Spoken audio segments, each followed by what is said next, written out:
सड़क के किनारे में रुक गया। सामने एक बुजुर्ग दंपति अपनी पंक्चर गाड़ी के साथ खड़े थे।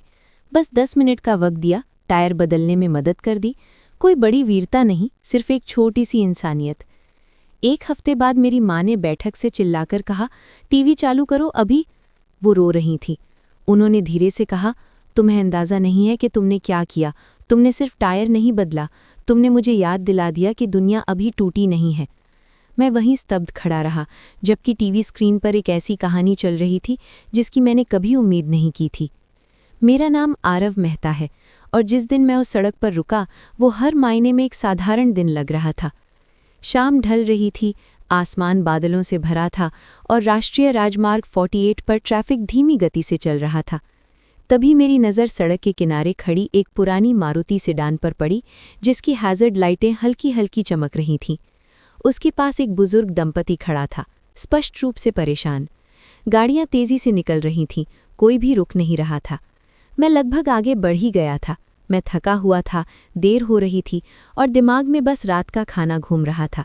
लेकिन किसी वजह से, मैं खुद नहीं जानता क्यों, मैं रुक गया। उस आदमी ने अपना नाम रमेश शर्मा बताया। उनकी पत्नी कमला देवी उनका हाथ कसकर पकड़े हुए थी। टायर पंक्चर था और मोबाइल में नेटवर्क नहीं था। रमेश बार बार माफ़ी मांग रहे थे। हम आपको परेशान कर रहे हैं। कमला देवी की आंखों में शर्म थी, जैसे मदद मांगना कोई हार हो।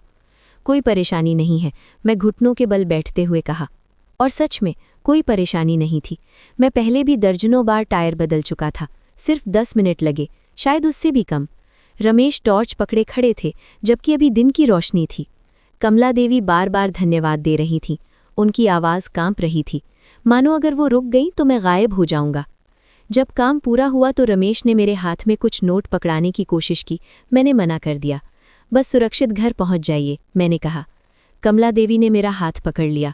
तुम्हें नहीं पता इसका हमारे लिए क्या मतलब है, उन्होंने फुसफुसाकर कहा। मैं मुस्कुराया, हाथ हिलाया और वापस अपनी गाड़ी की ओर चल पड़ा। जब तक मैं दोबारा ट्रैफिक में शामिल हुआ, वो पल जैसे धुंधला पड़ चुका था। मैंने किसी को कुछ नहीं बताया। मेरे लिए ये बस सही काम था। एक हफ्ते बाद मैं काम से घर लौटा और देखा कि मेरी माँ टीवी के सामने खड़ी थी। उनकी आंखें लाल थीं और हाथ कांप रहा था जब उन्होंने स्क्रीन की ओर इशारा किया। आरव, टीवी चालू करो अभी। मैंने भौहें सिकोड़ लीं। क्या हुआ? उन्होंने मुझे ऐसे देखा जैसे पहली बार देख रही हूँ। फिर वही शब्द, तुम्हें अंदाज़ा नहीं है कि तुमने क्या किया। तुमने सिर्फ टायर नहीं बदला, तुमने मुझे याद दिला दिया कि दुनिया अभी टूटी नहीं है। मेरा दिल तेज़ धड़कने लगा जब मैंने स्क्रीन की ओर देखा। एक जानी पहचानी सड़क, एक जानी पहचानी गाड़ी और 2 जाने पहचाने चेहरे। शीर्षक था, एक अजनबी की दयालुता ने बुजुर्ग दंपति को दी नई उम्मीद।